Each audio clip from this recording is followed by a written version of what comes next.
Hi friends, आप सभी को अनुपम एकेडमी चैनल में स्वागत है। NCERT class 6 lesson 4। ये देखिए अध्याय 4 क्या बताती हैं हमें। किताबें और कब्रें। पुस्तकालय में मेरी नाम की एक लड़की थी। जैसे ही घंटी बजी, शिक्षक ने छात्रों को अपने साथ आने को कहा।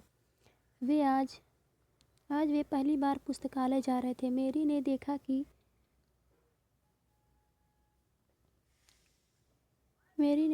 कि पुस्तकालय उसकी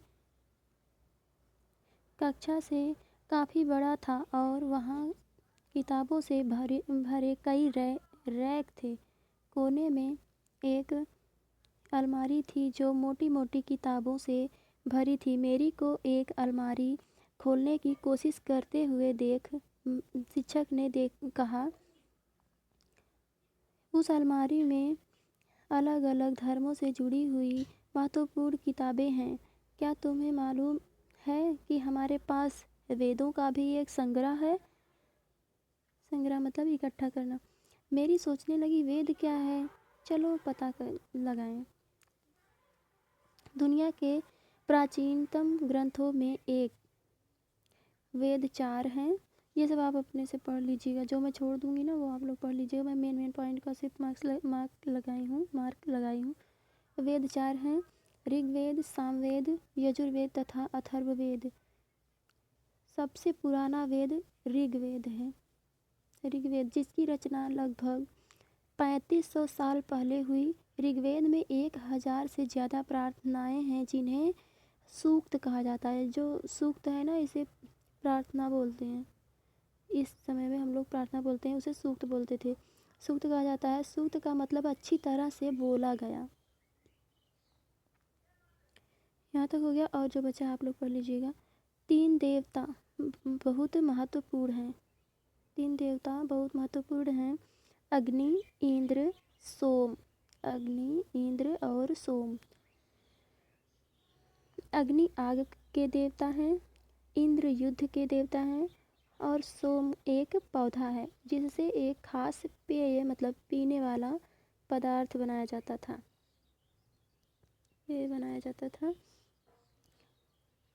वैदिक प्रार्थनाओं की रचना ऋषियों ने की थी। आचार्य विद्यार्थियों को इन्हें अक्षरों, शब्दों और वाक्यों में बांटकर सस्वर पाठ द्वारा कंठस्थ करवाते थे। अधिकांश सूक्तों के रचयिता सीखने और सिखाने वाले पुरुष थे। कुछ प्रार्थनाओं की रचना महिलाओं ने भी की थी। ऋग्वेद की भाषा प्राक संस्कृत या वैदिक संस्कृत कहलाती है। तुम ये क्या लिखा हुआ है, स्कूल में जो संस्कृत पढ़ती हो उससे यह भाषा थोड़ी भिन्न है।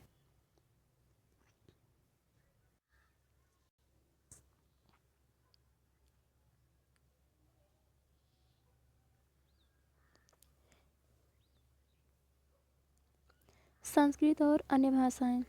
संस्कृत भाषा भारोपीय भारत यूरोप भाषा परिवार का हिस्सा है।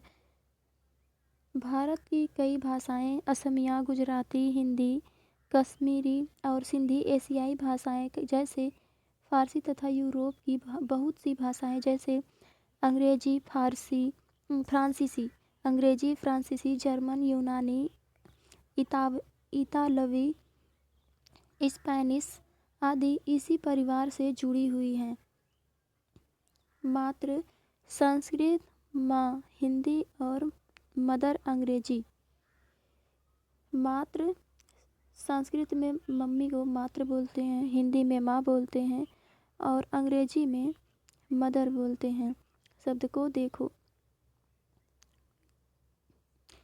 यहाँ से देखिए, यहाँ तक बहुत ज़्यादा इम्पोर्टेंट है। हम जिन किताबों को पढ़ते हैं वे लिखी और छापी गई हैं। ऋग्वेद का उच्चारण किया जाता था और श्रवण किया जाता था, ना कि पढ़ा जाता था। मतलब उच्चारण किया जाता था और श्रवण किया जाता था, पढ़ा नहीं जाता था, ना कि पढ़ा जाता था। रचना के कई सदियों बाद इसे पहली बार लिखा गया। इसे छापने का काम तो मुश्किल से 200 साल पहले हुआ। छापने का काम 200 साल पहले हुआ। इतिहासकार ऋग्वेद का अध्ययन कैसे करते हैं? इतिहासकार पुरातत्ववेत्ताओं की तरह ही अतीत के बारे में जानकारी इकट्ठा करते हैं। ऋग्वेद की पांडुलिपि का एक पन्ना यहाँ पे है। देखिए, पांडुलिपि जो कि हाथ से लिखा जाता है उसे पांडुलिपि बोलते हैं। भुर्ज वृक्ष की छाल पर लिखी यह पांडुलिपि कश्मीर में पाई गई थी। लगभग 150 वर्ष पहले ऋग्वेद को सबसे पहली बार छापने के लिए इसका उपयोग किया गया था। इसी पांडुलिपि को देखकर अंग्रेजी अनुवाद तैयार हुआ। यह पांडुलिपि पूरे महाराष्ट्र के एक पुस्तकालय में सुरक्षित है। पूरे महाराष्ट्र में ये पांडुलिपि सुरक्षित है, पुस्तकालय में। विश्वामित्र और नदियाँ। विश्वामित्र जी क्या बोलते हैं? हे नदियाँ अपने बछड़ों को चाटती हुई दो दमकती गायों की तरह, दो फुर्तीले घोड़ों की चाल से पहाड़ों से नीचे आओ। इंद्र द्वारा दी हुई शक्ति से स्फूर्त तुम रथों की गति से सागर की ओर बह रही हो। तुम जल से परिपूर्ण हो और एक दूसरे से मिल जाना चाहती हो। नदियाँ बोली, जल से परिपूर्ण हम वे देवताओं के बनाए रास्ते पर चलती हैं। जल से परिपूर्ण हम देवताओं के बनाए रास्ते पर चलते हैं। एक बार निकलने पर हमें रोका नहीं जा सकता। ऋषि तुम हमसे प्रार्थना क्यों कर रहे हो? नदियाँ बोली, ऋषि तुम हमसे प्रार्थना क्यों कर रहे हो? विश्वामित्र जी फिर से बोले, हे बहनों, मुझ गायक की प्रार्थना सुनो। मैं रथों और गाड़ियों सहित बहुत दूर से आया हूँ। कृपया करके अपने जल को हमारे रथों और गाड़ियों की धुरियों के ऊपर ना उठाओ, ताकि हम आसानी से उस पार जा सकें। फिर नदियाँ बोली, हम तुम्हारी प्रार्थना सुनेंगे, जिससे तुम सब सुरक्षित उस पार जा सको। जिस समाज में ऋषि रहते हैं वहाँ घोड़ों और गायों को बहुत महत्व दिया जाता था। नदियों की तुलना घोड़ों और गायों से की गई है। नदियों की तुलना घोड़े और गाय से की गई है। ये बहुत ज़्यादा इम्पोर्टेंट है। नदियों की तुलना किससे की गई है? क्वेश्चन आ सकता है। घोड़ों और गायों से। गंगा और यमुना का उल्लेख सिर्फ एक बार हुआ। सिर्फ एक बार किस नदी का उपयोग हुआ है? गंगा और यमुना का।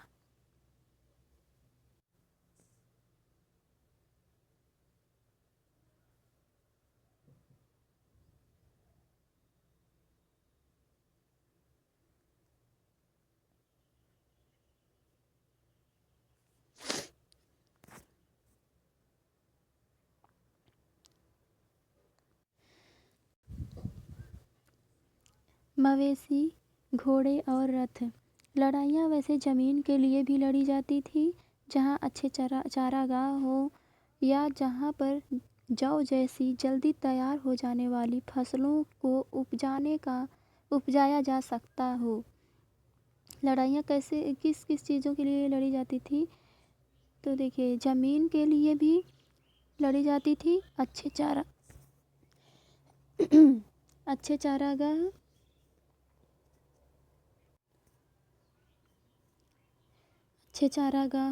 जहाँ पर जौ जैसी जल्दी तैयार हो जाने वाली फसलों को उपजाया जा सकता हो। कुछ लड़ाइयाँ पानी के स्रोतों और लोगों को बंदी बनाने के लिए भी लड़ी जाती थीं। जीते गए धन का कुछ भाग सरदार रख लेते थे। युद्ध में जीता हुआ जो कुछ भाग था धन था उसे उसका कुछ भाग सरदार रख लेते थे तथा कुछ हिस्सा युद्ध में जीते गए धन का कुछ भाग सरदार रख लेते थे तथा कुछ हिस्सा पुरोहित को दिया जाता था। शेष धन जो बचा था वो आम लोगों में बांट दिया जाता था। कोई अस्थाई सेना नहीं होती थी। पहले कोई अस्थाई सेना नहीं होती थी, लेकिन लोग सभाओं में मिलते जुलते थे और युद्ध व शांति के विषय में सलाह मशविरा करते थे। वहाँ ये ऐसे लोगों को अपना सरदार चुनते थे जो बहादुर और कुशल योद्धा थे। लोगों की विशेषता बताने वाले शब्द।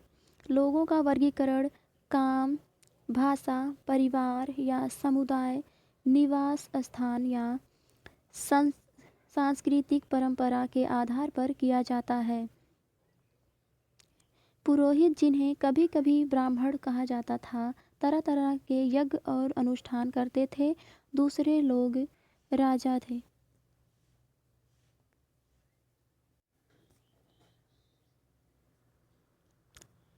जनता या पूरे समुदाय के लिए शब्दों का इस्तेमाल होता था। जन, जिसका प्रयोग हिंदी व अन्य भाषाओं में आज भी होता है। दूसरा था विष, जिससे वैश्य शब्द निकलता है। जिन लोगों ने इन प्रार्थनाओं की रचना की वे कभी कभी खुद को आर्य कहते थे तथा ये जो प्रार्थना की रचना किए कभी कभी खुद को आर्य कहते थे तथा अपने विरोधियों को दास या दस्यु कहते थे। दस्यु वे लोग थे जो यज्ञ नहीं करते थे और शायद दूसरी सभाएं बोलते थे। बाद के समय में दास स्त्रीलिंग दासी शब्द का मतलब गुलाम हो गया। दास वे स्त्री और पुरुष होते थे जिन्हें युद्ध में बंदी बनाया जाता था। उन्हें उनके मालिक की जायदाद माना जाता था। जो भी काम मालिक चाहते थे उन्हें वह सब करना पड़ता था। खामोशी प्रहरी कहानी महापाषाणों की। ये शिलाखंड महापाषाण, महा यानी बड़ा, पाषाण यानी पत्थर, नाम से जाने जाते हैं। महापाषाण का मतलब यहाँ पे लिखा है, महा मतलब बड़ा, पाषाण मतलब पत्थर। ये पत्थर दफन करने की जगह पर लोगों द्वारा बड़े करीने से लगाए गए थे। महापाषाण कब्रें बनाने की प्रथा लगभग 3000 साल पहले शुरू हुई।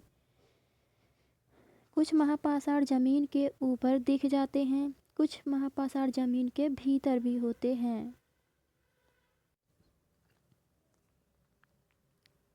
इसे देखिए, इसे ऊपर इस तरह महापाषाण को ताबूत, सवाधान, शिष्ट कहा जाता है। यहाँ दिखाए गए शिष्ट में एक पोर्ट हॉल बड़ा सुराख है जो शायद पत्थरों से बने हुए कमरों में जाने का रास्ता था। इन सब कब्रों में कुछ समानताएं हैं। सामान्यतः मृतकों को खास किस्म की मिट्टी के बर्तनों के साथ दफनाया जाता था, जिन्हें काले लाल मिट्टी के बर्तनों ब्लैक एंड रेड वेयर के नाम से जाना जाता है।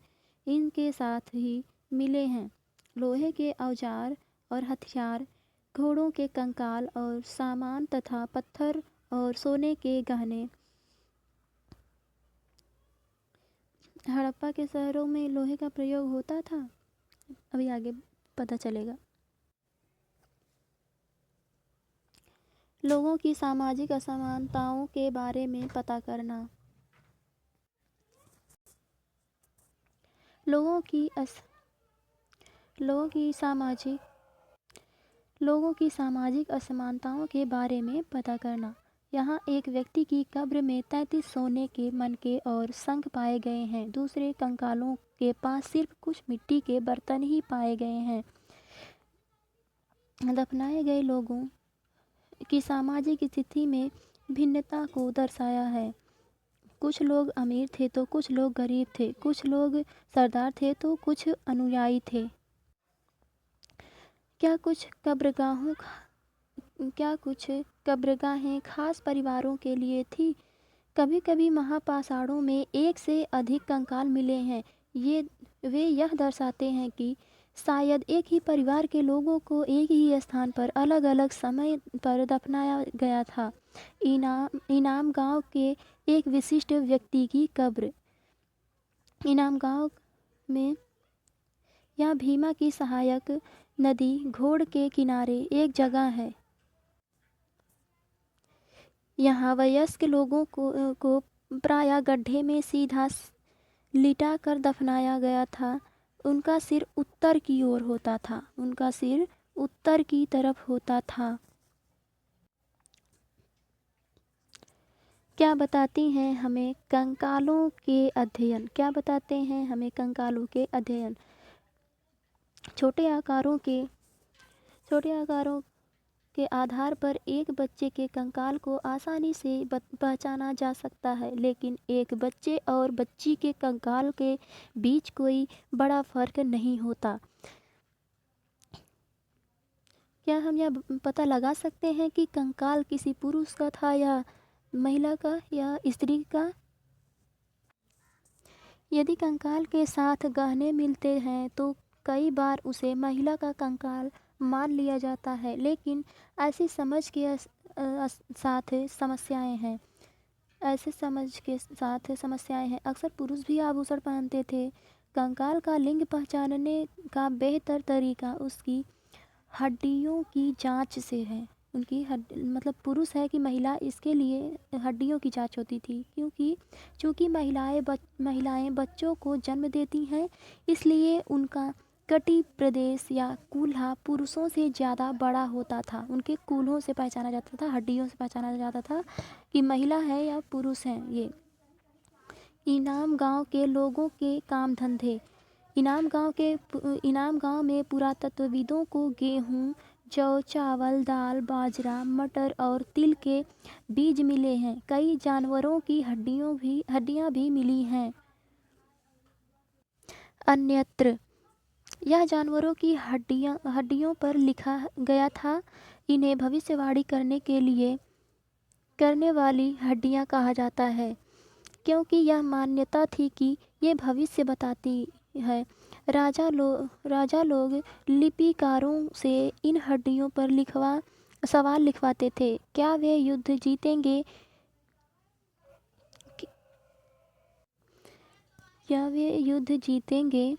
क्या फसलें अच्छी होंगी? क्या उन्हें पुत्र होंगे? फिर इन हड्डियों को आग में डाल दिया जाता था, जहाँ इनमें गर्मी से चटक कर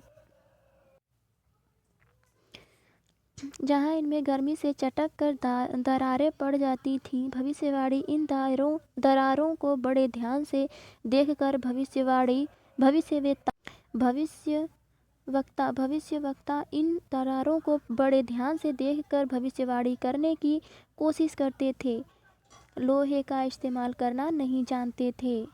यही है हड्डी की वो आकाशवाणी करने वाली, भविष्यवाणी करने वाली वो लकड़ी है। इन लेसन में जितने भी उपयोगी शब्द हैं यहाँ पे लिखे गए हैं, देखिए। वेद, प्रार्थना जिन्हें सूक्त भी बोलते हैं, भाषा, रथ, यज्ञ, राजा, दास, महापाषाण, कब्र, कंकाल, लोहा आदि। कुछ महत्वपूर्ण तिथियाँ। वेदों की रचना प्रारंभ लगभग 3500 साल पहले। महापाषाणों के निर्माण की शुरुआत लगभग 3000 साल पहले। इनाम गांव में कृषकों का निवास 3600 से 2700 साल पहले। चरक लगभग 2000 साल पहले। ये देखिए मिलान करने वाला है, जो कि यहाँ पे मैं लिख दी हूँ, आप लोग कर लीजिएगा। सूक्त जो कि अच्छी तरह से बोला गया गुलाम दास को बोलते थे। सजाए गए पत्थर को महापाषाण बोलते थे। यज्ञ अनुष्ठान को कहते थे दास। गुलाम को बताए हैं। महापाषाण सजाए गए यज्ञ अनुष्ठान रथ युद्ध में प्रयोग किया जाता था। और सूक्त अच्छी तरह से बोला गया हो तो गया, आप लोग मिला लीजिएगा, यहाँ पे लिख दी हूँ मैं।